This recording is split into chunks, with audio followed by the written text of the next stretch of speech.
Khlieh phi woro ki perlok ki wasnyau suk wo up ye ki khubor wo phalla hau new channel ki khubor ki wa kwa open snyau chapi to ki khubor wasnyau ma wa a ki wa kreh ka hospital ye i Khlieh Yong i khonboo depte i ki pen hapoh kpoh Yong kaman bei i wada bo ye jing im Yong ka he ma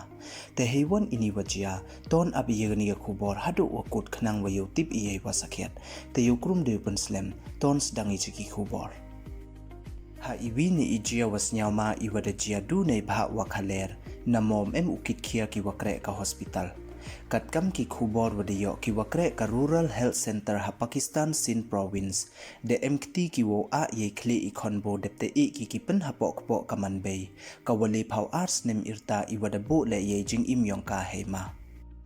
iti ijia dapan man iya ka sorkar sin wo bo nechna da ka medical inquiry board yo chemtre ye kiti ki wa kti wo le kamte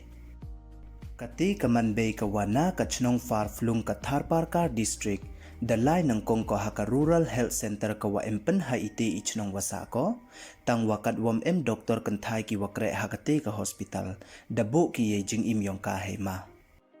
kiti ki wa kreh ka rural health center da a ki ye Khlieh Yong i khonboo hapoh kpoh kaman bei depte i ki pen hapoh kpoh ko ha isumar wa Khlieh tam i wada le ha katu ka sngi bibar man da poi i jing im Yong kate kaman bei he ma da kilibo wan ki ya ka chakawi ka hospital wa chajan ha ka wa tier tar ki wo sumar ya ka hei wa hade nei te ki wa hayung hasem Yong ka da kit ki ya ka chakalia kuat University of Medical and Health Science ha ka wa da sai no ki ye met wadang sa Yong iti i khonboo na pok kate kaman bei i wada penlait ye jing im Yong ka nei ma da ong le wa i Khlieh Yong i khonboo da sa kut i hapoh wei u uterus Yong kate kaman bei da chak ta u ha i wada hap wo lot biang ye ikha sumar wa ha ukpoh Yong ka yo sa ye te i Khlieh wa sa kut khnang wa yo lait kon ema